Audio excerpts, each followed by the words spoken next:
প্রাণ শক্তিতে সবসময় খুব টকবক করে ঘুরছেন। একদিকে গ্রন্থাগার, একদিকে বিজ্ঞান চেতনা তাকে বাড়ানো। এইরকম একজন মানুষের সঙ্গে কোনোভাবে সম্পর্কিত একটি ঘটনায় তার স্মৃতিকে মাথায় রেখে আয়োজিত একটি অনুষ্ঠানে উপস্থিত থাকতে পারছি বলে খুবই আহ্লাদ, খুবই আনন্দ হচ্ছে। কারণ আমাদের তো এখন 2020 সাল, তার কিছু বছর আগে থেকেই এত বেশি আমরা আমাদের কথা বলি, নিজেদের কথা বলি, নিজের কথা বলি, এত বেশি প্রচার, এত বেশি আপন খেয়ালকে পৃথিবীর কাছে পৌঁছানোর তাগিদ, এত বেশি সেলফি, এত বেশি হোয়াটসঅ্যাপ। আমরা এখন বাড়িতে আচার খাওয়ার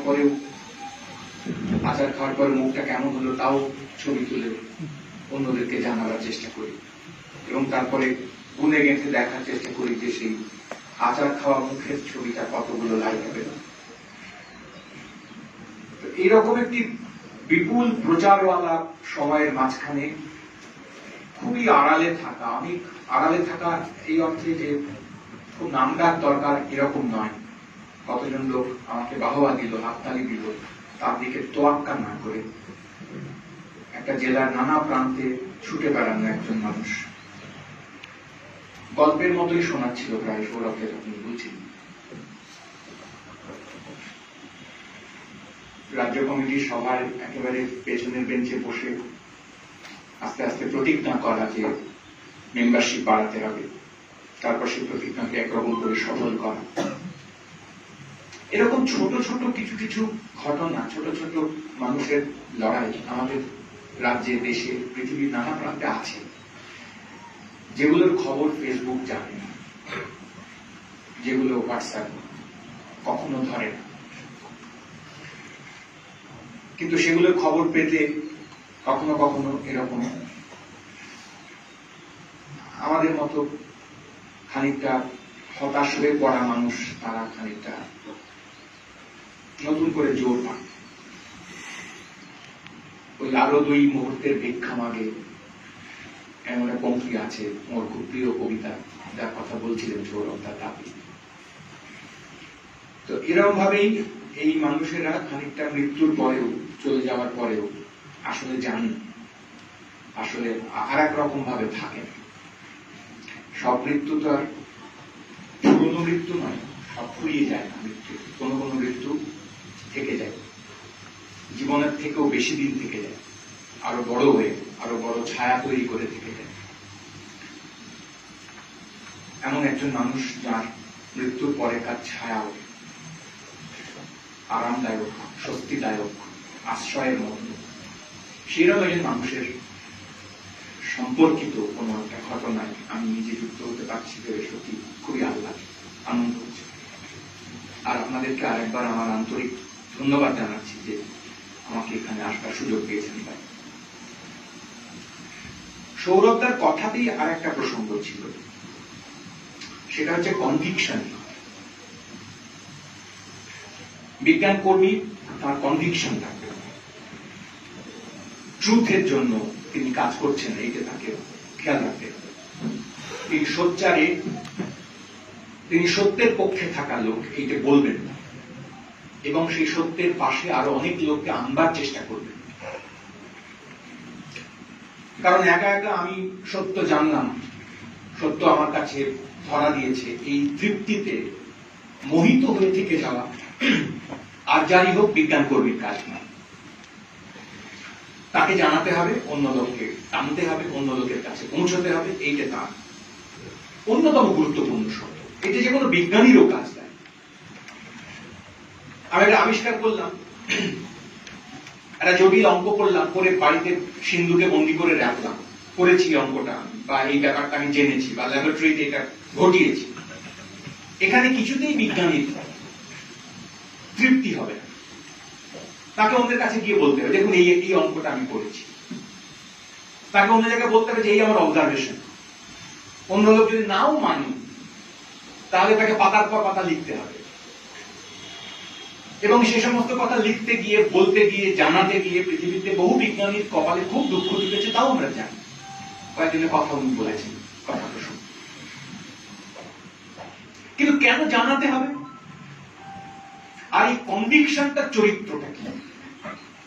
এইটি হচ্ছে খুব গুরুত্বপূর্ণ একটা প্রশ্ন, যেটা বিশেষ করে 2020 সালে আমাদের মাঝে মাঝেই চারপাশে রাস্তায় ফেস করতে হয়, মুখোমুখি হতে হয়। কি তফাৎ একজন ধর্মবিশ্বাসী, কোমলা ধার্মিক, তারও তো আছে একই কনভিকশন। আপনি পারবেন না তো তাকে টলাতে? পারা যাচ্ছে? সভা করে, মঞ্চ খাটিয়ে, ওই ইউটিউব, ফেসবুক সব জায়গায় ছড়িয়ে ছিটিয়ে একদল লোক তো এই সময় দাঁড়িয়ে এই মুহূর্তে করোনা ভাইরাস থেকে বাঁচবার জন্য গোমূত্র পান করছে, ভাঁড়ে করে, মাটির ভাঁড়ে ডেকে ডেকে লোককে খাওয়াচ্ছে। কি বিপুল কনভিকশন! কনভিকশন নয়? আপনি চড়থাপ্পড় মেরে বন্দুকের গুলি দিয়ে উড়িয়ে দিল, আপনি এই কনভিকশন থেকে তাকে তো টানতে পারছেন না। সে বিশ্বাস করে যে করোনা ভাইরাস চলে যাবে।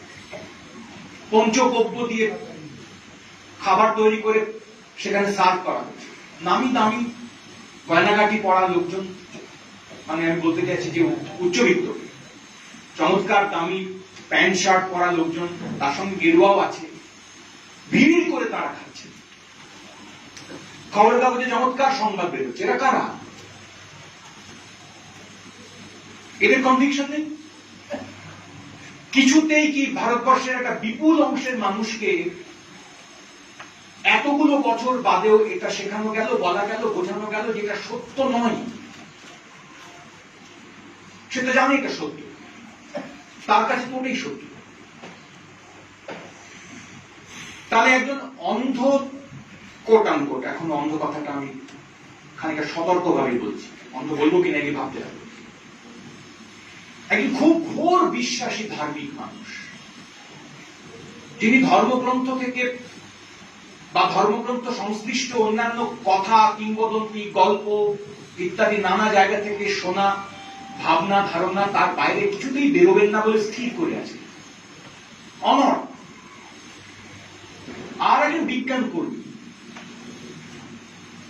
তিনিও তার মতো করে একটা সত্যকে প্রচার করবার জন্য জীবনপণ করছেন। কিন্তু আমি এটা বলবই, সূর্য পৃথিবীর চারদিকে ঘোরে না, পৃথিবী ঘোরে, এটা বলবই, মানলেও বলবো।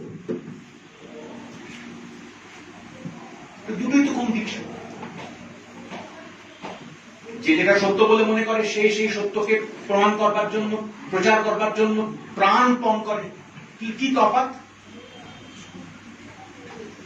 কি তফাৎ তাহলে ব্রুনোর সঙ্গে বালক ব্রহ্মচারীর আশ্রমের একজন বিখ্যাত কোন একজন সর্বাধিনায়ক তাঁর?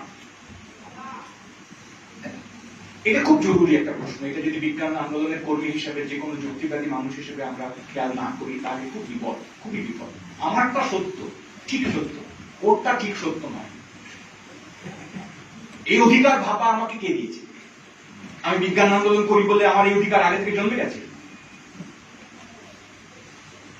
আমি চারটি ইংরেজি বইয়ের নাম, চারটি বিজ্ঞানীর নাম রেফার করে কথা বলছি, তাই আমারটা বেশি সত্য? আর উনি কয়েকজন বিজ্ঞানীর নাম বলতে পারছেন না, কতগুলো মহাকাব্যের নাম বলছেন, তাই ওনাকে কম সত্য? ওটা কি বল? কে ঠিক করে সত্য কি? কে ঠিক করে সত্য কি? খুবই কঠিন এবং ভয়ঙ্কর একটা প্রশ্ন। এর কোন এক বগা এক টেরে উত্তর তো নেই। যারা দর্শনের ছাত্র তারা জানেন, সত্য নিয়ে ভলিউমের পর ভলিউম বইপত্র লেখা আছে, কত রকম থিওরি আছে সত্য কাকে বলে। তারপরে যে খুব নিশ্চিত করে দার্শনিকেরা অন্তত পক্ষে ঠিক করতে পেরেছেন সত্য কাকে বলে, তা বিজ্ঞানীরা একরকম করে পেরেছেন, তাদের কতগুলো নির্দিষ্ট যুক্তি প্যাটার্ন আছে। এই প্রশ্নটা রেখে আমি আমার কথা বলা শুরু করতে চাই। কনভিকশন, একজন বিজ্ঞান কর্মী তিনি কোথা থেকে পাবেন? কি তার কনভিকশন? শুধুমাত্র তার জানা কথাটাকে অন্য লোকের মাথার মধ্যে সেদিয়ে দেওয়া, গেঁথে দেওয়া, এইটি তার একমাত্র কনভিকশন? আমি জানি তাই ওকে জানাবো, নাকি আরো কিছু আছে? কোথায় তিনি আসলে ওই ধর্মধ্বজাধারী মানুষটির কনভিকশনের থেকে আলাদা? একটা কনভিকশন বহন করে। আমার কথার শিরোনাম ঠিক হয়েছিল যে ধর্মের যুক্তি আর যুক্তির ধর্ম। এটা নিয়ে দু একবার কথা বলতে গিয়ে কেউ কেউ বলেছেন ধর্মের আবার যুক্তি হয় নাকি, ধর্মের আবার কি যুক্তি, ধর্ম তো একটা যুক্তিহীন ব্যাপার, এটাই তো আমরা জানি, এটাই তো বলতে চাই। ধর্ম শেষ করে দিল সব, ধর্ম ধ্বংস করে দিল সব, ধর্ম একটা অযৌক্তিক ব্যাপার। এইটা কখনো কখনো আমরা খুব আবেগের তোড়ে আহ্লাদে খুব প্রচন্ড প্রতিবাদ করছি, খুব প্রচন্ড রকম লড়াই করছি, সংগ্রামের প্রথম সারিতে আছি, এরকম ভাবতে ভাবতে আমাদের একটা অভ্যেস হয় এরকম কথা বললাম। ধর্মের যুক্তি আছে বই কি, সবেরই যুক্তি আছে, ধর্মেরও আছে, ভয়ঙ্কর রকম আছে। সেই ধর্মের যুক্তিটা কি, কি যুক্তিতে ধর্ম চলে? এই প্রশ্ন যদি খুব ভালো করে আয়ত্ত করতে না পারি উত্তর, তাহলে ধর্মের নানা রকম শাখা প্রশাখার সঙ্গে, নানান অস্ত্রের সঙ্গে, নানান ছড়িয়ে দেওয়া বিপদের সঙ্গে লড়তে পারবো না। কেবল উপর উপর এক ধরনের কসমেটিক লড়াই হবে, আর ধর্ম তলায় তলায় জিততে থাকবে। এত সত্য, দিনের আলোর মতো সত্য সমস্ত ঘটনা, পাতার পর পাতা স্কুল কলেজে বিজ্ঞানের বই পড়ে আসছেন মানুষ, তারপরেও কি করে তিনি নেমে পড়ছেন অস্ত্র হাতে রাস্তায়? ওই লোকটা কালো, ওই লোকটা মুসলমান, ওই লোকটা ব্রাহ্মণ, ওই লোকটা ছোট জাত, কি করে করছেন? আইআইটি কিংবা ইঞ্জিনিয়ারিং কলেজ বা এরকম কোন ইউনিভার্সিটির অধ্যাপনা করছেন, ছাত্র গবেষণা করছেন, তারপরেও তার হাতে কি করে আংটি উঠে আসছে? আসছে না কি? এ কথা কি বুকে হাত রেখে বলা যাবে যে না না তা আসছে না? বিজ্ঞান চর্চা করছেন বিজ্ঞানী, আমাদের দেশের বিখ্যাত নাম করা বিজ্ঞানী, তবুও তিনি সূর্য প্রণাম ছাড়া কাজ করেন না। এমন উদাহরণ কি নেই আমাদের দেশে? ভরপুর আছে। পৃথিবীর শ্রেষ্ঠ গণিতবিদ, ঘোর ঈশ্বর বিশ্বাসী, এমন কি ঘটেনি? বারবার ঘটেছে। খেলাটা অত সহজ না। একবার ব্যাপারগুলো 2 আর 2 4, তারপর a + b হোল স্কয়ার, তারপর a + b হোল কিউবের এই ফর্মুলা, এই অঙ্ক, এই নিয়ম, এই জগৎ সৃষ্টি, এই সভ্যতার ক্রমবিবর্তন, এই প্রাচীন সাম্যবাদী ব্যবস্থা, তারপর ধাপে ধাপে এই দেখো সমাজ আস্তে আস্তে এগুলো, ওইখানে সমাজতন্ত্রে গিয়ে পৌঁছে যাবে। এত সহজ। এটা যখন প্রথমবার কাউকে বোঝাতে হবে, বলতে হবে সমাজ বিবর্তন ইত্যাদি নিয়ে, তখন নিশ্চয়ই এই সারল্য নিয়েই বলতে হবে, কিন্তু ব্যাপার এত সরল ভাবে ঘটে না। ধর্ম পৃথিবীর ইতিহাসে, যাকে আমরা ধর্ম আজকে বলছি, রিলিজিয়ান অর্থে ধর্ম, এটা খুব ইন্টারেস্টিং একটা যুক্তি। আমরা সবাই জানি, এখানে যারা আছেন তারা অধিকাংশই অনেকে আমার সিনিয়র, আমার থেকে অনেক বেশি, তারা নিশ্চয়ই এই বিষয়ে লেখাপড়াও আছে, জানা বোঝাও আছে। আমি কথা করেই বলছি, বিশেষ করে ছোট যারা অপেক্ষাকৃত তাদের জন্য। রিলিজিয়ান আর ধর্ম তো ঠিক এক কথা বলে না, এক কনোটেশন নয়, তার নতুন কথা কিছু নয়। ধর্ম এই কথাটার অনেক রকম আলাদা আলাদা মাত্রা আছে। আমাদের দেশের পরিপ্রেক্ষিত, হিসেব, ইতিহাস, দর্শন মাথায় রাখলে ধর্ম কথাটা অনেক ব্যাপক, রিলিজিয়ান তার তুলনায় ছোট্ট একটু। ঘটনাচক্রে আমাদের ক্ষেত্রে ধর্ম ছাড়া অন্য শব্দ নেই, তাই ধর্ম দিয়ে কত কথাকে আমরা বোঝাই।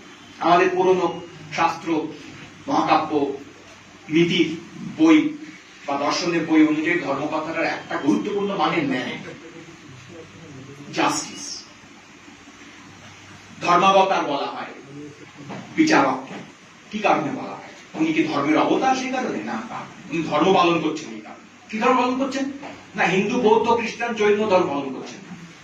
উনি ধর্ম পালন করছেন মানে উনি ন্যায় করছেন। এই গুরুত্বপূর্ণ অর্থটা আমার দেশের ধর্ম শব্দের মধ্যে আছে, যেটা ইংরেজি রিলিজিয়ানের মধ্যে নেই। সেখানে ওই ন্যায়ের প্রসঙ্গ বলবার জন্য অন্য শব্দ ব্যবহার করা হয়েছে। রিলিজিয়ান কিছুতেই ন্যায়ের এই কম্পোনেন্ট যেটা ধর্মের মধ্যে আছে তাকে ধারণ করে না। পরে আমরা রিলিজিয়ান শব্দটার অনুরূপ শব্দ কি করব হাতড়াতে হাতড়াতে ধর্মিস্টিক করে দিচ্ছি। আমাদের কাছে এখন ধর্ম মানেও রিলিজিয়ান, আমাদের কাছে এখন ওই যদি পুরনো কথা মাথায় রাখি তাহলে জাস্টিস, ন্যায়, তার মানেও রিলিজিয়ান। আরো অনেক মানে আছে ধর্ম শব্দটা। কিন্তু ধর্ম বড় অর্থে যদি ধরি বা রিলিজিয়ান ছোট অর্থে যদি ধরি, সভ্যতার বিবর্তনের পরিপ্রেক্ষিতে তাদের উভয়েরই একটা খুব জরুরি গুরুত্বপূর্ণ ভূমিকা আছে। ধর্ম মানে এক কথায় ফুৎকারে উড়িয়ে দিয়ে দেওয়ার চেষ্টা করলে অনৈতিহাসিক একটা কাজ। একেবারে প্রাথমিক পর্যায়ে মানুষ, আমরা জানি, এলোমেলো থাকতে বাধ্য হয়েছে যখন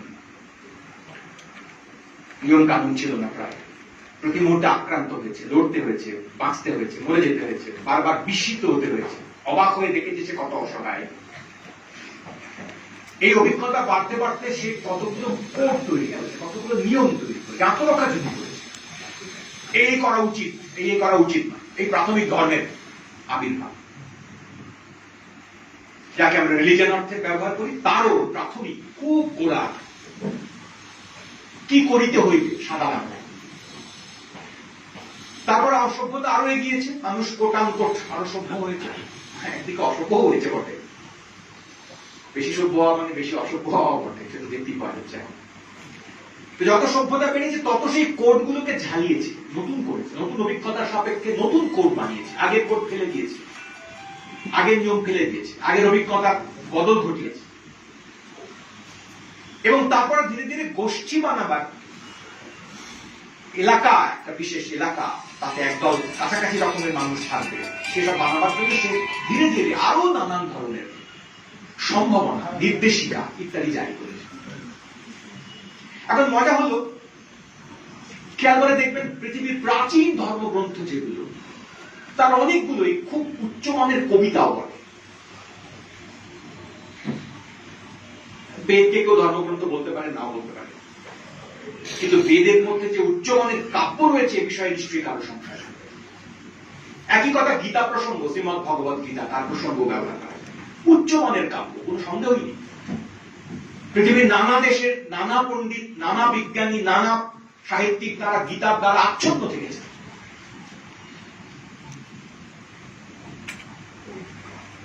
কি করে এগুলো কাব্যের মতো হল?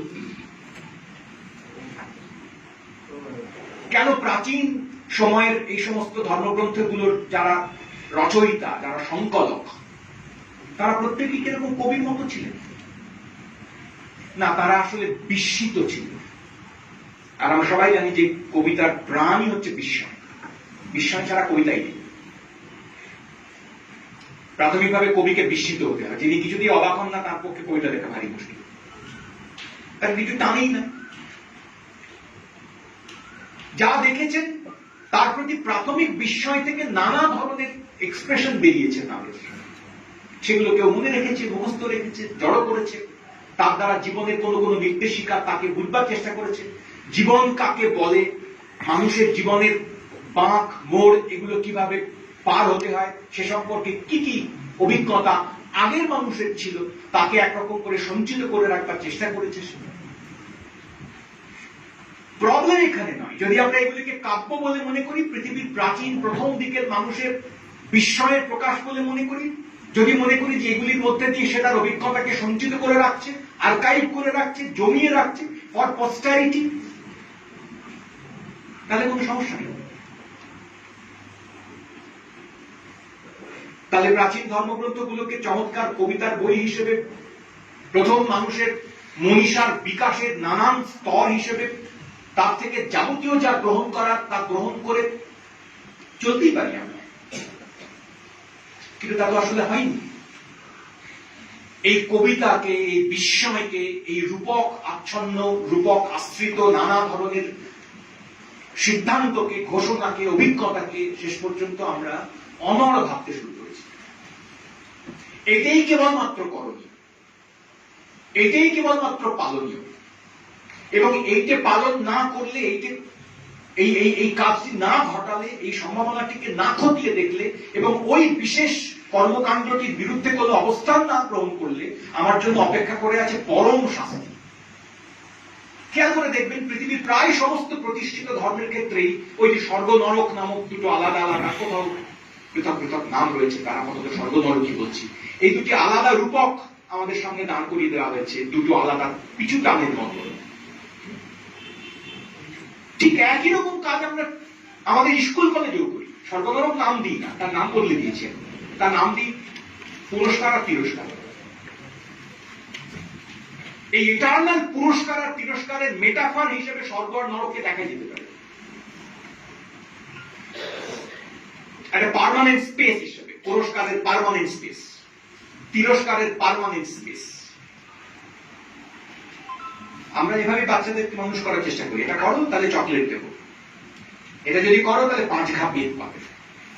এই 5 ঘা পেট বাড়তে বাড়তে বাড়তে গনগনে উনুনের আঁচ, তাতে তেলের কড়াই ফুটছে, ওইখানে গিয়ে চুবিয়ে দেওয়া হবে যদি তুমি মিথ্যে কথা বলো। আর ওইখানে রয়েছে আঙুরের গাছ, প্রচুর পরিমাণে সারি সারি সমস্ত পরি আর ঘুর। ভালো ভালো কাজ করলে ওইখানে তোমার জন্য এতগুলো পরি আর ঘুর অপেক্ষা করে আছে।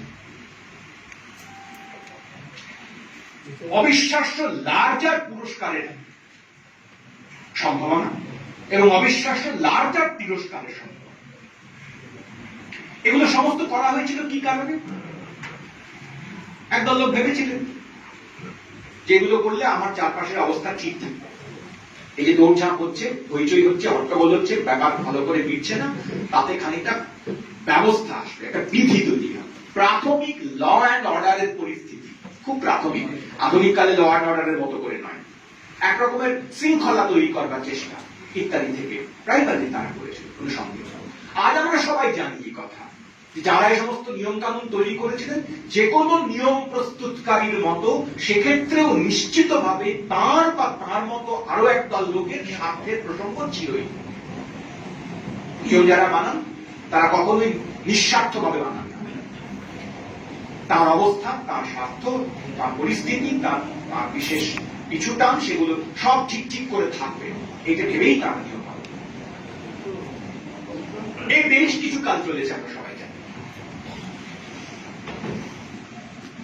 এই প্রাথমিক যুক্তির কথা যদি আমরা খেয়াল না করি, বলা হচ্ছে যে যদি আপনি কেবলমাত্র নির্দেশিকার মতো করে বলেন এটা ভালো, এটা খারাপ, এটা করবি, এটা করবি না, তাহলে কিছুকাল বাদে যার উদ্দেশ্যে নির্দেশিকা দেওয়া হচ্ছে তার খারাপ লাগতে শুরু করবে, তার তত ভালো লাগবে। কিন্তু যদি আপনি কবিতার মতো করে বলেন, যদি আপনি লিটারেচারের মতো করে বলেন, যদি আপনি গল্পের মতো করে বলেন, তাহলে ধীরে ধীরে কখন আপনি সেই গল্পের অকলে তলিয়ে যেতে থাকবেন তা আপনি টেরও পাবেন। প্রাচীন ধর্মগ্রন্থগুলোর মধ্যে এই কারণে মাঝে মাঝে গল্পের ছড়াছড়ি, কেবলমাত্র নির্দেশিকা থাকে না, এটা করিতে হইবে এটা করিতে হইবে এরকম হ্যান্ডবুকের মতো নয়। সেসব এসছে অনেক পরে, হ্যান্ডবুকের এলাকা পরে, বলছি একটু পরে।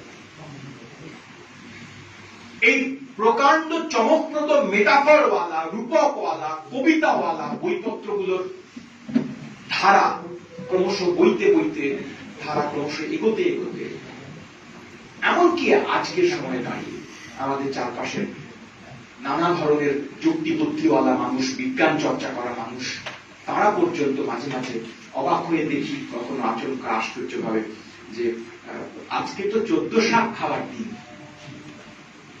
2020 সালে খুব ঝকমকে, আদারওয়াইজ অন্যরকম ভাবে জীবনযাপন করেন তিনি। 14 শাক বাজারে গিয়ে আলাদা করে কিনে নিয়ে এসে খাওয়ার কি মাহাত্ম, কি প্রয়োজনীয়তা, কি গুরুত্ব, এই সমস্ত খুঁজে বের করার চেষ্টা করছে নতুন করে। যদি অমুক তারিখে অমুক দিন 14 শাক খেতে হয় এই কেবল থাকতো, তাহলে এটা ঘটতো না, তাহলে আস্তে আস্তে তা খসে পড়ে যেত। কিন্তু 14 শাককে ঘিরে তৈরি হচ্ছে গল্প, ছোট ছোট গল্প, ছোট ছোট অ্যানেকডোট, ছোট ছোট নানা ধরনের বিস্ময়ের কাহিনী। সেই কাহিনী আসলে ডালপালা সঞ্চার করে রাখে আমার চৈতন্যে, আমার চিন্তায়, আমার অস্তিত্বে, আমার সত্তায়, আমার বেঁচে থাকায়। বহু জায়গায় বলতে শুনবেন বহু লোককে যে না ঠিক কারণ জানি না, মাকে দেখতাম মা করতেন। ছোটবেলায় তখন খেয়াল করিনি, বাবা খুব বলতো। কি বলতো, কেন বলতো না সেসব আমার এখন জানতে অত তর্ক করতে ইচ্ছা করে। মা করতো, আমিও তাই করতাম, ভালোই তো লাগে। আমরা সবাই অলমোস্ট যারা বিজ্ঞান আন্দোলন করি, এমনকি এটা বিজ্ঞান আন্দোলনের অন্তর্গত সভা বলে খানিক সাহস করে বলছি, যারা আমরা বিজ্ঞান আন্দোলনের সঙ্গে সামহাও একটু একটু জড়িত আছি।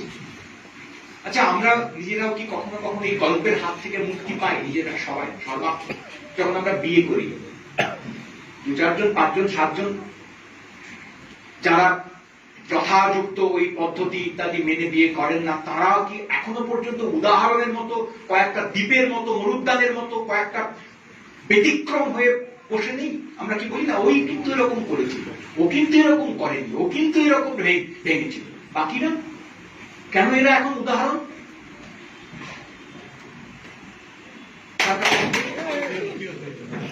চেয়ারের বাপ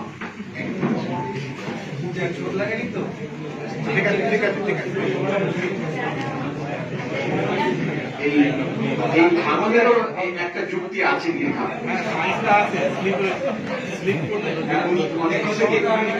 দিকে চাপ লাগেনি তো ভাই, চেয়ার আছে,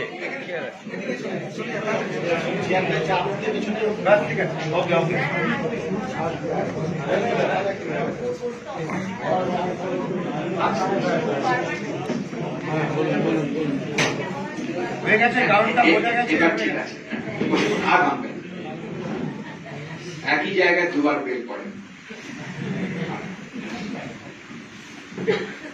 তো কেন এটা উদাহরণ আকারে এখন থাকবে? কেন এটা জেনারেল ফিচার হবে না? হবে না কারণ গল্পেরা এখনো পর্যন্ত আমাদের ভিতরে সাঁতে রাখে, আমাদের স্মৃতির ভিতরে সাঁতে রাখে। মায়ের এরকম করে বিয়ের ছবি দেখেছিলাম, ছোট পিসির এরকম করে বিয়ের ছবি দেখেছিলাম, সেজ কাকার বিয়ের সময় ছোটবেলায় একবার গেছিলাম, তখন এরকম এরকম দেখেছিলাম। সেগুলি হানা দেয়, জানি এগুলো কোনো গুরুত্ব নেই, কিন্তু তাও করলেও তো ক্ষতি নেই। কি ক্ষতি হবে? আমি তো মানছি না। কতগুলো আচার আচরণ সকলের তৃপ্তির জন্য এত হট্টগোল কেই বা করে, খুব ঝগড়া হবে, বাবা দরকার, এটা করি আমরা বেশিরভাগ ক্ষেত্রে। তাই যখন এরকম করি তখনই গল্পেরা জিতে যায়, তখনই ছোট ছোট ইমেজ, ছোট ছোট ছবি, সেগুলো খুব শক্তিশালী হয়ে ওঠে। আর তখনই বুঝতে পারা যায় যে কেন কবিতায় ধর্মগ্রন্থ লেখা হয়, কেন কবিতায় লেখা ধর্মগ্রন্থ এতদিন পর্যন্ত এত বিরাট সমস্ত বিজ্ঞান চর্চার আয়োজন সত্ত্বেও আমাকে পেরে ফেলতে হবে। এটা কবিতার জোর, এটা মেটাফরের জোর, এটা গল্পের জোর। ধর্ম প্রাথমিকভাবে এক ধরনের প্রোগ্রেসিভ কাজই করেছে, কোনো সন্দেহ নেই। কি একটা শৃঙ্খলা তৈরি করার কাজ করেছে, এটাই তার প্রোগ্রেসিভ। যারা আমরা সমাজ বিকাশের ইতিহাস ইত্যাদি কখনো না কখনো পড়ি, জানি, বুঝি, তারা আমরা সবাই জানি প্রতিটি স্তর তার আগের স্তরের থেকে প্রোগ্রেসিভ, কিন্তু ইটারনালি প্রোগ্রেসিভ কোন স্তর নেই। সামন্ততন্ত্র যে দাস ব্যবস্থার চেয়ে বেশি প্রোগ্রেসিভ, এ কথা অস্বীকার করতে কি কি সমস্যা? এটা স্বীকার করবো না, নিশ্চয়ই প্রোগ্রেসিভ। ঠিক সেরকমই ধর্মের একটা প্রোগ্রেসিভ রোল ছিল, এটাকে অস্বীকার যদি করতে থাকি তাহলে প্রথম লড়াই হেরেই থাকবে। আমার কথা কেউ শুনতেই চাইবে না। 10 জন 25 জন সমমনস্ক লোকজন, তাদের কাছে কথা বলবো, 2-4 জন লোক সামান্য ভিড় বাড়াবে, কিন্তু বিপুল ভারতবর্ষের বিপুল বিপুল মানুষ, এত যে লোকজন গোমূত্র পান যারা করছেন, যারা করছেন না মনে মনে করছেন, আচ্ছা করে দেখবো একবার কোথায় পাওয়া যায়, খুব খারাপ খেতে কি বমি হয়ে যাবে না তো, এরও ভাবছেন। আচ্ছা এত করছি, হ্যান্ড স্যানিটাইজার কিনে মাখছি, মাস্কও লাগাচ্ছি, চারাটা গোমূত্র খেলেই বা ক্ষতি। মজা হচ্ছে এই যে দেখুন, আমি এই কথা বলতে বলতে রেগে যাচ্ছি, আপনি এই কথা শুনে শুনে হেসে হাসি পাচ্ছেন। যত রাখছি আর যত হাসছি তত বিপদ বাড়াচ্ছি, তত সমস্যাটাকে বুঝছি না, তত সমস্যা থেকে দূরে যাচ্ছি, তত কেবল আমার চারপাশে আমারই মতন লোকজন কেবল আছে এটা ভাবছি, আর যারা আমার মতন নয়, যারা আমার মতন ভাবছে না, তাদের থেকে দূরত্ব বাড়াচ্ছে। কি রাস্তায় কি করে ওর কাছে পৌঁছবো? না ধর্মের জোরটা কোথায়, বিশ্বাসের জোরটা কোথায়, তার শক্তি কি করে কাজ করে, সে কি করে পেরে ফেলে, সে কি করে সঞ্চারিত হয়, এর ইতিহাসটা আরো ভালো করে যত্ন করে পড়তে হবে, বুঝতে হবে, শিখতে হবে। এইটা শেখার অর্থই হচ্ছে ধর্মের যুক্তিটাকে শেখা। কি করে শয়ে শয়ে আপনারা দেখেছেন, কেউ কেউ নিশ্চয়ই এখন ইন্টারনেটের সুবাদে কতগুলো খুব মজার ব্যাপার ঘটে। যেমন কতগুলো ভালো ভালো খবর পাওয়া যায়, তেমনি ভয়ঙ্কর খারাপ খারাপ খবরও পাওয়া যায়, এবং কত মানুষকে আশ্চর্য উপায়ে উন্মত্তের মতো আচরণ করতে পারে সেগুলো দেখতে পারে। আমাদের পাশের দেশের মুশকিল হচ্ছে যে এই যে কথা যা বলতো, দু চারজন রেকর্ড করছেন, ভিডিও করবেন, ফেসবুকে চলে যাবে, তারপরে সেখান থেকে যাবে, আমার কোনো প্রবলেম নেই, যাবে, কি করা যাবে। তারপর সেখান থেকে যাদের যাদের দেখার কথা নয় তারা তারা দেখবেন, এবং তারপর তাদের বহু রকম সমস্যা হবে। তাও বলতে হবে, বারবার বলতে হবে। পাশের দেশ বাংলাদেশের বেশি করে হয় কতগুলো ওয়াজ বলে পদার্থ, বুঝেছেন?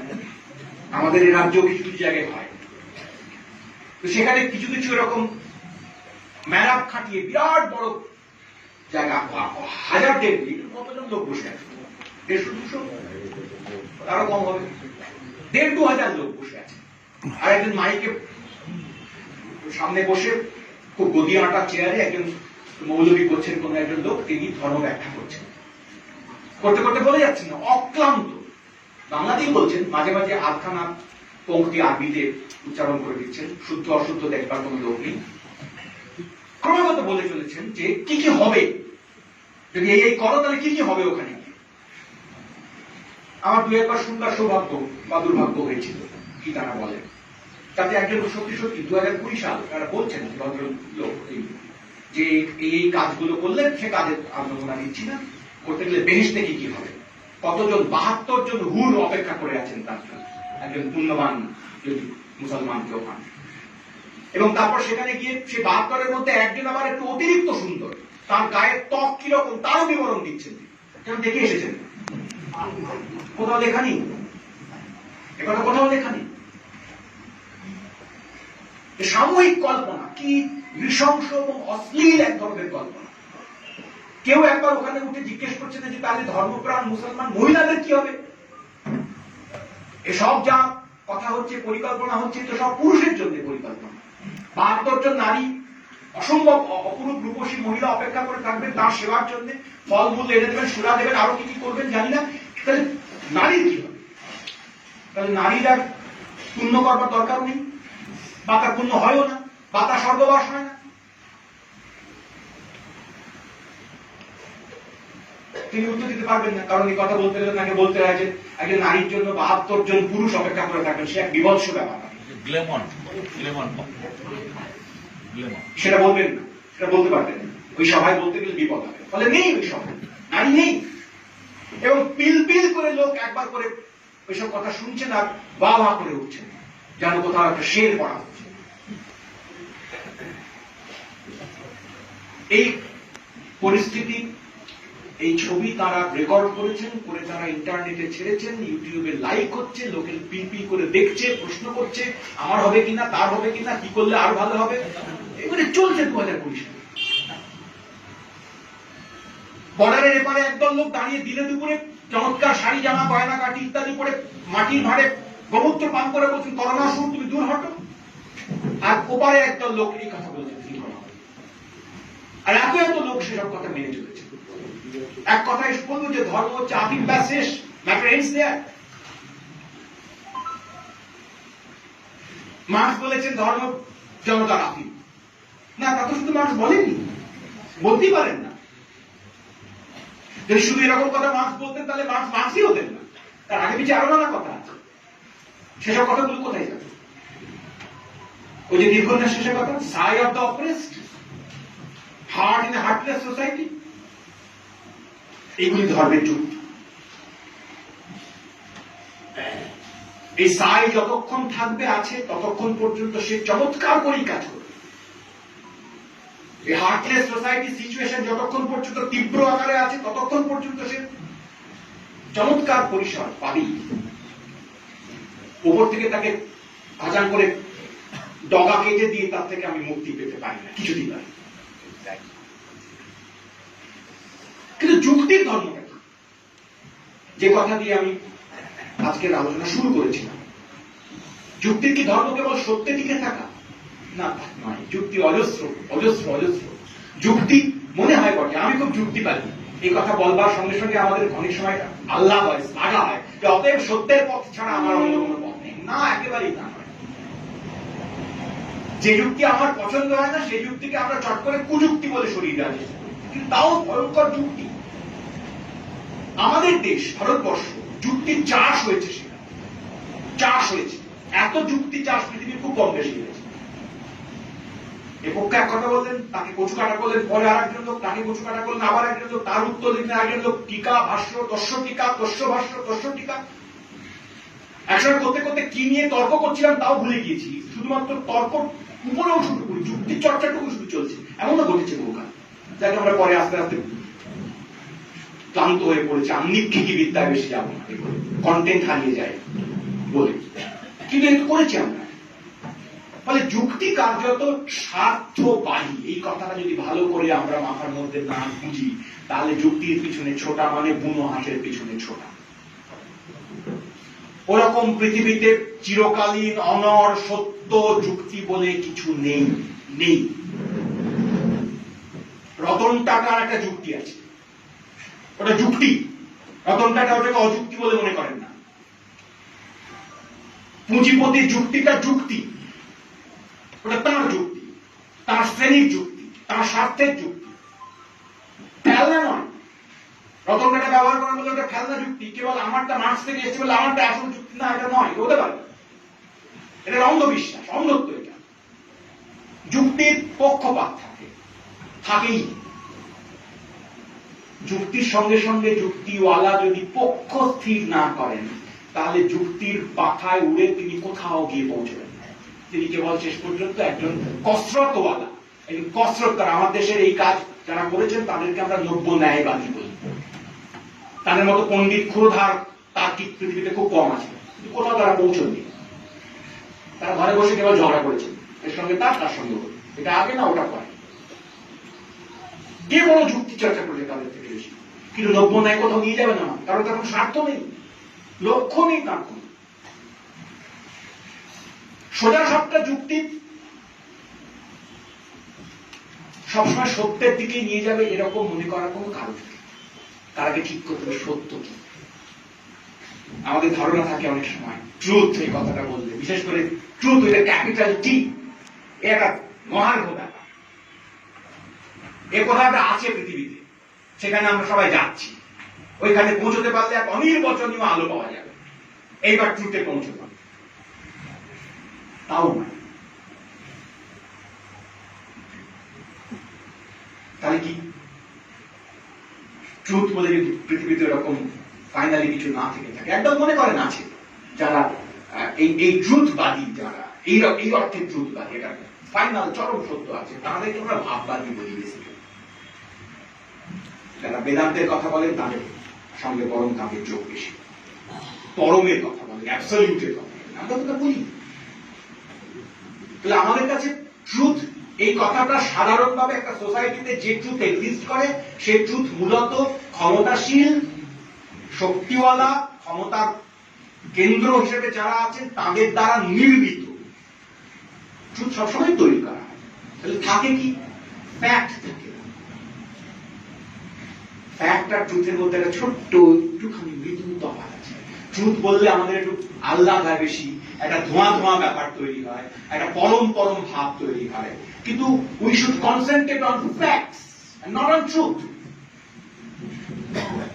বরাবর আমাদেরকে রাস্তা ভ্রষ্ট করবার জন্য ট্রুথের লালসা দেখানো হয়েছে। ঝুলিয়ে গেছে এটা ট্রুথ, দৌড়া।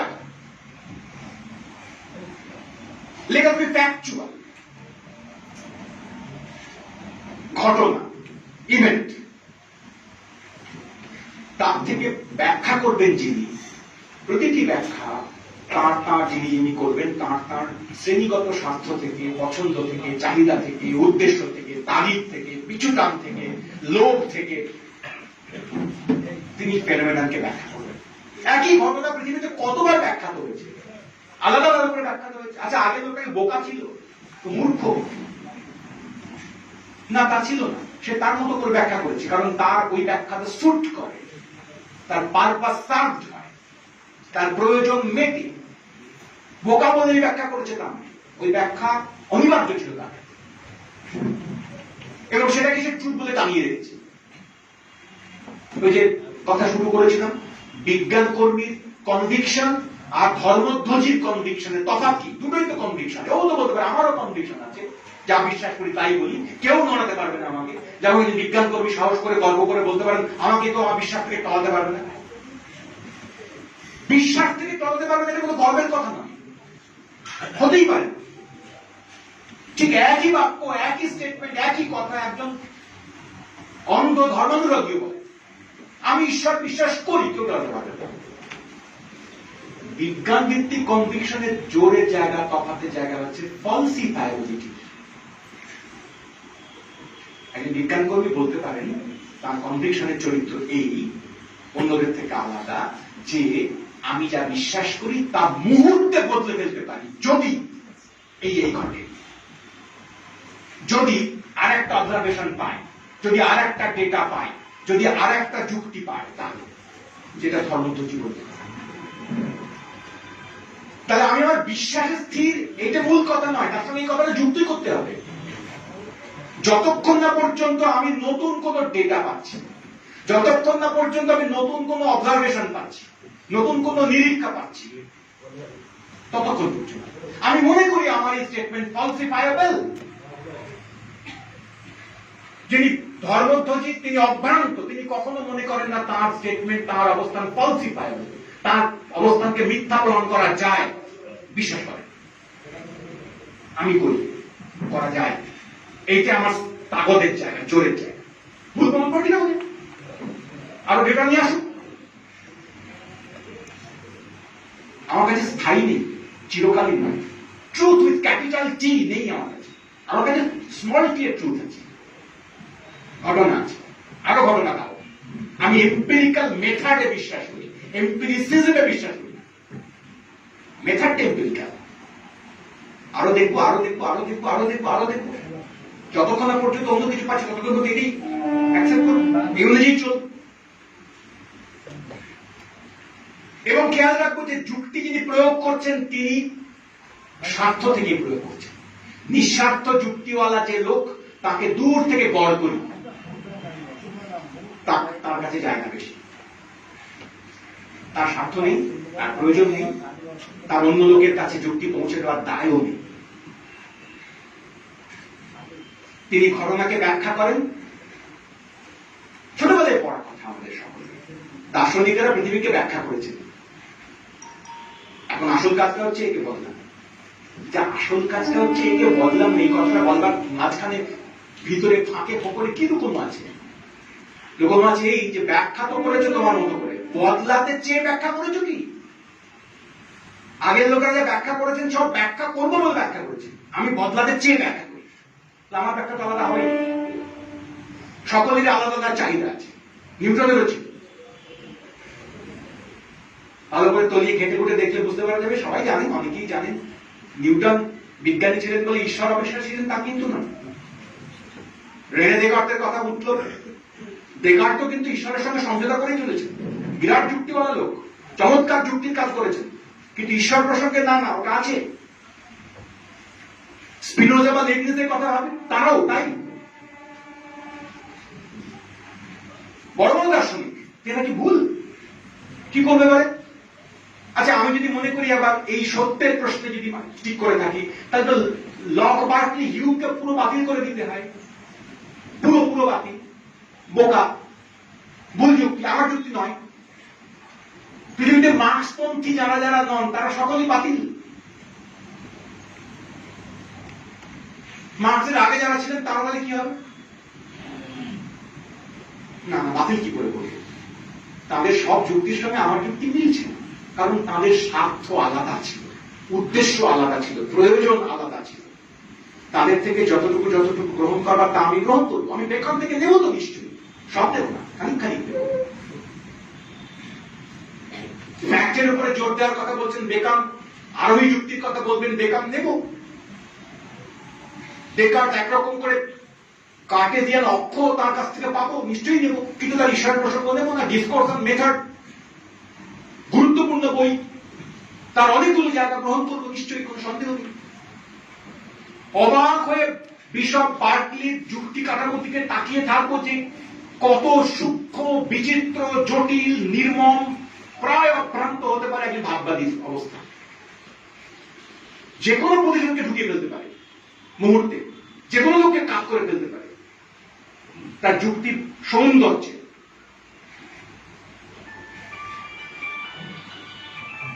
বার্কলি পড়বো তো ভালো করে, বার্কলি যুক্তি জানবো তো ভালো করে, বার্কলি যুক্তি কাটতে গিয়ে বার্ট্রান্ড রাসেল কি কি পাল্টা যুক্তি দেবেন তাও তো পড়বো। আবার রাসেলের সব মানবো না, রাসেলের সঙ্গে মার্কসের তফাৎটা তাও তো জানবো।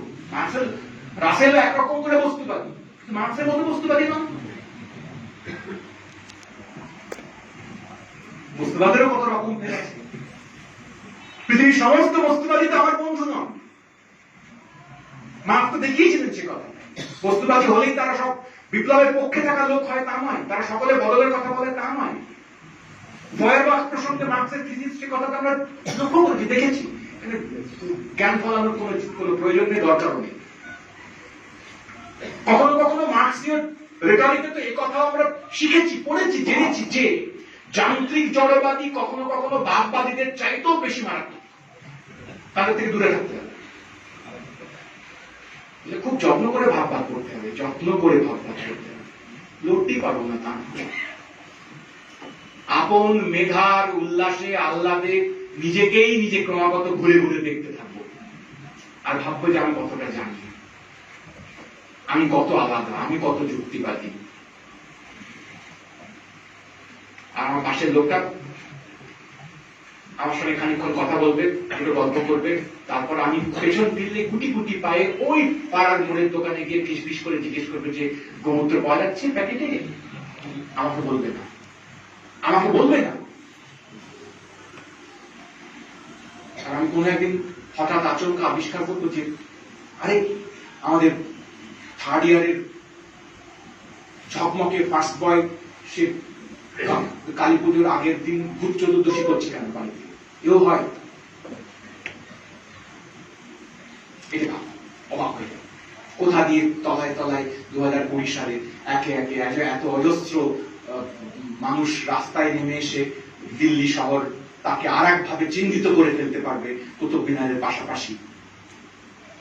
কতগুলো উজাড় বস্তি আছে দিল্লিতে, এটা ভেবে খানিক অবাক হবে। এরকমও হয়, অবাক হতেই।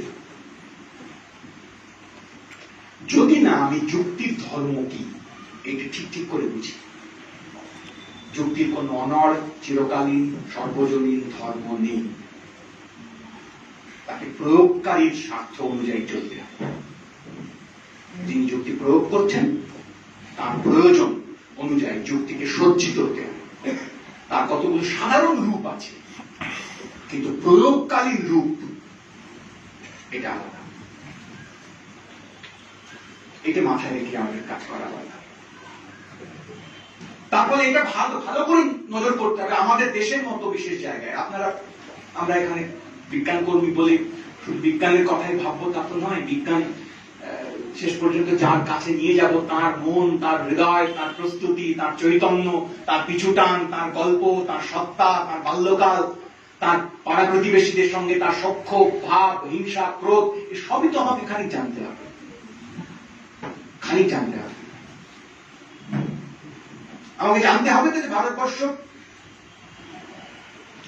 এত বিচিত্র ধর্মের জালের মধ্যে ক্রমাগত আটকে থাকা একটা দেশ, এত বিচিত্র ধরনের জাল, তারও লম্বা একটা ঐতিহাসিক তার কি বলে গতি রয়েছে। তার মধ্যে খুবই গুরুত্বপূর্ণ একটা পর্ব হচ্ছে প্রোগ্রেসিভ, খুবই জরুরি। যেমন আমাদের এখানে যদি সাহিত্যের মাস্টার মশাই কেউ থেকে থাকেন তাহলে তিনি নিশ্চয়ই তারা বুঝবেন যে সাহিত্যের ক্ষেত্রে মাস্টার মশাইরা আসলে বিশেষ করে কলেজ বিশ্ববিদ্যালয়ের মাস্টার মশাইরা, তাদের জন্য বেশি করে বলছি, এটা যা যা বলছি তা আসলে সবটাই বা পুরোটাই আমার দিকেও ধাবিত হচ্ছে, এটা দয়া করে ধরে নেবেন। আমি নিজেকেও বলছি যে তারা আসলে নিজেদেরকে ব্রাহ্মণ পুরোহিতের মতো মনে করতে থাকে ক্রমাগত, যে সাহিত্যের এলাকাতে প্রবেশ করতে হলে বাপু হে তোমাকে আমার এই নিয়ম কানুন, মন্ত্রোচ্চারণ পদ্ধতি, আড়ম্বর, আচার এগুলোর মধ্যে দিয়ে যেতে, আমি পুরোহিত, আমি ছাড়পত্র না দিলে তুমি সাহিত্য ঢুকুই। এই দেখো একে বলে অলঙ্কার, এই দেখো একে বলে ছন্দ, এই দেখো একে বলে চিত্রকল্প, এই দেখো এই নিয়ম, এই তত্ত্ব, এই থিওরি। কতটা সেই রকম?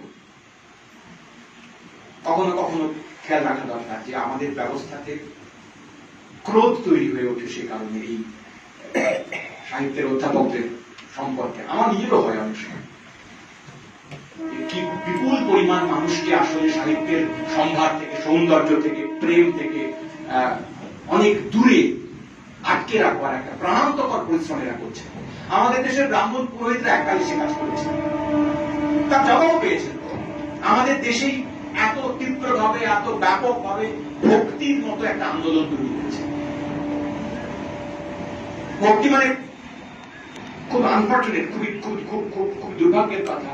আমরা মাঝে মাঝে, আমি এটা সাহস করে বলেই ফেলছি আপনাদেরকে, ইদানিং বিশেষ করে আমরা এটা ফেসবুক লাইনে বেশি করে চলে, একটুখানি এক বক্কা, একটু গোড়া ধর্মপ্রাণ বা একটুখানি কুসংস্কারাচ্ছন্ন, একটু গণেশ দুধ খাওয়া লাইনে কথা বলছে, এরকম যারা লোক তাদেরকে আমরা ভক্ত বলে চিহ্নিত করি। ভক্ত, তুই বড় ভক্ত। যেন ভক্ত বা ভক্ত এই কথাটা খুব রিয়াকশনারি একটা কথা, খারাপ কথা। ও কুসংস্কারাচ্ছন্ন, ও বিজ্ঞান জানে না, অন্ধ। কিন্তু তখনই আমরা গোলমাল করে ফেলি যে আমাদের দেশ শেষ পর্যন্ত ভক্তি আন্দোলন নামক একটা অত্যন্ত প্রোগ্রেসিভ লড়াইয়ের পর্ব পার করে এসেছে। অত্যন্ত প্রোগ্রেসিভ হওয়ার এই মাত্রা আছে। অত্যন্ত প্রোগ্রেসিভ বললাম মানে নিশ্চয়ই তাকে মার্কবাদী দর্শনের সঙ্গে তুলনা করছি না, কিন্তু পূর্ব অবস্থা তার সঙ্গে তুলনা করতে আমাদের দেশের ভক্তি আন্দোলন এই ব্রাহ্মণ্য পুরোহিততন্ত্রের যে তীব্র একনায়কত্ব, স্বৈরাচার, তাকে প্রত্যাখ্যান করবার চেষ্টা করেছিল। একবার বলবার চেষ্টা করেছিল যে আমার সঙ্গে আমার ঈশ্বরের, আমার সঙ্গে আমার আরাধ্যের, আমার সঙ্গে আমার প্রিয়তমের সম্পর্ক তৈরি করবার জন্য তুমি মাঝখানে কে হে বাবু? আমি সরাসরি যাব তার কাছে, আমার সঙ্গে তার ব্যক্তিগত সম্পর্ক, এবং সেই সম্পর্ক বিচিত্র, নানান মেটাফরে, নানান রূপকে সে সম্পর্ক আমি তৈরি করতে পারি। তোমার দেখে দেওয়া, তোমার তৈরি করে দেওয়া, তোমার স্বার্থ অনুযায়ী, তোমার দলের স্বার্থ অনুযায়ী, তোমার কমিউনিটির স্বার্থ অনুযায়ী, তোমার গোষ্ঠীর বর্ণের স্বার্থ অনুযায়ী তৈরি করা কোড নয়, মানব না তা। মনুসংহিতা মানছি না। একবার বলার সময় তখন বলেছিলাম ধর্ম কতগুলো কোড তৈরি করেছিল, কিন্তু প্রথম দিকে গল্পের মধ্যে দিয়ে এগিয়েছে, পরে আস্তে আস্তে নিয়ম কানুন তৈরি হয়েছে। মনুসংহিতা তার মধ্যে একটা নিয়মের বই। এগেই আমরা মনুসংহিতা সম্পর্কে দুটি কথা মাত্র বলবার চেষ্টা করব। মনুসংহিতা এমন একটা বই আমরা এখন শুনলেই রেড়ে করে মনুসংহিতা জঘন্য, সত্যি খুবই ভয়ঙ্কর বই, কোনো সন্দেহ নেই। মনুসংহিতা পুড়িয়ে দেবো রাস্তায় দাঁড়িয়ে? যারা দেন তাদের প্রতি সম্মান শ্রদ্ধা রেখেও বলছি না, পুড়িয়ে দেবো না। মনুসংহিতা খুবই জরুরি, গুরুত্বপূর্ণ ডকুমেন্ট, আমার দেশের ইতিহাস বুঝবার জন্য খুবই জরুরি ডকুমেন্ট। মনুসংহিতায় খুবই খারাপ খারাপ কতগুলো কথা আছে পালন করবার জন্য আজকের সময় দাঁড়িয়ে, কিন্তু কতগুলো খুব জরুরি ভালো ভালো কথাও আছে। আমি এই কথা বলছি না, আমার কথা থেকে নিশ্চয়ই আপনারা কেউ ভাববেন না মনুসংহিতা তরফদারি করছি আমি। ভালো ভালো কথা আছে মানে মনুসংহিতাকে এডিট করে একটা ভালো মনুসংহিতা, খারাপ মনুসংহিতা ভাগ করে দেবো না, তা বলছি না। আমি বলছি মনুসংহিতায় কতগুলো প্রোগ্রেসিভ চেষ্টাও আছে, এটা বুঝতে পারা যাবে যদি সমস্ত মনুসংহিতা ভালো করে যত্ন করে পড়ি। মেয়েদের সম্পর্কে তীব্র খারাপ কথা আছে, কোন সন্দেহ নেই, কিন্তু এই কথাও আছে যেখানে মেয়েদের সম্মান নেই সেখানে দেবতা থাকে। কোনটা জরুরি, কোনটা মুখ্য, এটা আসল, উপরটা ওইটা পুলটিস হতে পারে, অনেকে বলেছেন তাই। কিন্তু এ কথাও তো আছে যে লাইন রবীন্দ্রনাথের মতো লোক বারবার, তিনি মনুসংহিতার পক্ষপাত করবার লোক নন জানি আমরা, কিন্তু রবীন্দ্রনাথের মতো লোক মনুসংহিতার ধর্ম অধ্যায় থেকে 4 নম্বর অধ্যায় থেকে একটা খুবই জরুরি শ্লোক তার নিজের লেখাপত্রে বাচ্চারে অন্তত পক্ষে কোট করেছেন। রবীন্দ্রনাথ কেবল উপনিষদ কোট করেছেন তাই নয়, কেবল বৈষ্ণব পদাবলী কোট করেছেন তাই নয়, মনুসংহিতাও কোট করেছেন। অধর্ম নৈধাতে তাবৎ তত ভদ্রাণি পশ্যতি তত সর্বস্থান জয়তু সমূলস্ত বিনশ্যতি। লেচ্ছ জীবে বললাম, উচ্চারণ ক্ষমা করে দেবেন আপনার। এই লাইন রবীন্দ্রনাথ কোথায় না ব্যবহার করেছেন, জীবনের শেষের দিকে লেখা সভ্যতার সংকট তাকে ব্যবহার করেছে। ভাবলে কোন আয়রনিক্যাল লাগে না? সভ্যতার সংকটে রবীন্দ্রনাথ কি বই ব্যবহার করছে না মনুসংগীতে ব্যবহার করছে, করার কথা। এত চমৎকার লেখা সভ্যতার সংকট, আমরা যাকে ম্যানিফেস্টোর মতো ব্যবহার করি বহু জায়গায়, সভ্যতার সংকট দারুণ বই, তাকে সরি দারুণ লেখা। তাতে যে রবীন্দ্রনাথ ব্যবহার করলেন, আচ্ছা রবীন্দ্রনাথ ব্যবহার করলে দোষ নেই, আব্দুল কাফি বললে দোষ আছে। কি মানে এই দুই লাইনে? এই দুই লাইনের মানে যদি ভালো করে নজর করার চেষ্টা করি তাহলে দেখবো জানি বাপি কথা বলেছে মনুসংহিতা। তো এই লাইন তো আমি এখন আমাদের দেশের শাসককে বলতে পারি, এই দুই লাইন মনুসংহিতা থেকে তুলে নিয়েছে। অধর্মের দ্বারা সাময়িকভাবে কিছুকাল জয় হলেও হতে পারে, কিন্তু শেষ পর্যন্ত অধর্মে থাকলে সমূলে বিনাশ অবশ্যম্ভাবী। অধর্মে হবে না। কোন অধর্ম?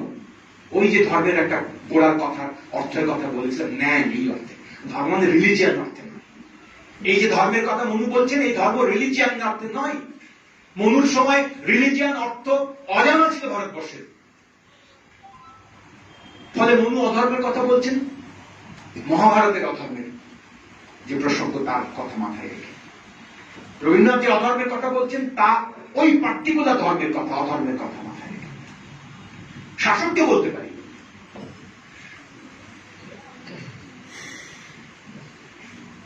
কিন্তু আমি যদি এখন এই কথা বলি আপনাদের সামনে, আসুন চলুন আমরা সবাই মনুসংহিতাকে নতুন করে এডিট করে একটা সংক্ষিপ্ত মনুসংহিতা বানাই, যদি বলি তাহলে তোমার গর্দান চলে যাবে। মনুসংহিতায় হাত দিতে বলেছে একটা লেকচার বাচ্চা। না না, আমি তা বলছি না, অনুগ্রহ করে আমাকে ভুল বুঝবেন না, আমার সে স্পর্ধাও নেই, ক্ষমতাও নেই, দম্ভ নেই, সম্ভব না। কিন্তু সংহিতা নিয়মের বই একমাত্র মনুসংহিতাই নয়, আরো অনেক সংহিতা আছে। সংহিতা মানে সাদা বাংলা এইটা কি করতে হবে, what is to be done বলে যেরকম বই বাজারে বামপন্থীদের জন্য ব্যবহৃত হয়, কতটা সেই রকমই একটা বই, জীবনের সংহিতা, নিয়ম।